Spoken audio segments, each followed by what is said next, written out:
लोकसभा के बाद अब राज्यसभा में भी ऑनलाइन मनी गेम्स प्रतिबंध बिल बिना किसी चर्चा के पास कर दिया गया। पूरा घटनाक्रम सिर्फ 26 मिनट में निपटा दिया गया। वीडियो को लाइक और शेयर करिए अगर आप लोकतंत्र पर विश्वास करते हैं। सवाल यह उठता है कि क्या संसद में कानून बनाने की प्रक्रिया इतनी जल्दबाजी में पूरी होनी चाहिए? राज्यसभा में नजारे बेहद नाटकीय रहे। विपक्ष लगातार तानाशाही नहीं चलेगी के नारे लगा रहा था, लेकिन उपसभापति हरिवंश ने विपक्ष को बोलने तक नहीं दिया।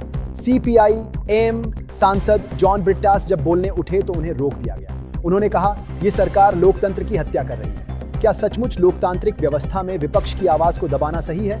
इस दौरान कांग्रेस नेता मल्लिकार्जुन खड़गे ने भी आपत्ति जताई और कहा कि आप हमारी बात खारिज कर सकते हैं, लेकिन सुनना तो पड़ेगा। फॉलो और सब्सक्राइब करके आवाज को उठाने में सहयोग कीजिए। लेकिन ठीक उसी वक्त संसदीय कार्य मंत्री किरेन रिजिजू खड़े हुए और कहा कि विपक्ष व्यवधान डाल रहा है, कुछ सुना ही नहीं जा रहा है, इसलिए बिल को बिना चर्चा पास कर देना चाहिए। यहां तक कि बीजेपी सांसद माया नारोलिया जब बोलना शुरू कर रही थी, तभी रिजिजू ने बीच में ही काटते हुए कहा, कुछ सुना नहीं जा रहा। तो सवाल यह है कि क्या यह सही था कि अपनी ही पार्टी की सांसद की आवाज को भी दबा दिया गया?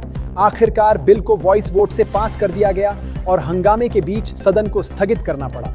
अब बड़ा सवाल यह है कि क्या इस तरह बिना चर्चा, बिना बहस किसी बड़े कानून को पास करना जनता और लोकतंत्र दोनों के साथ न्याय है? और अगर संसद में ही आवाजें दबाई जा रही हैं तो आम जनता की आवाज कहां सुनी जाएगी?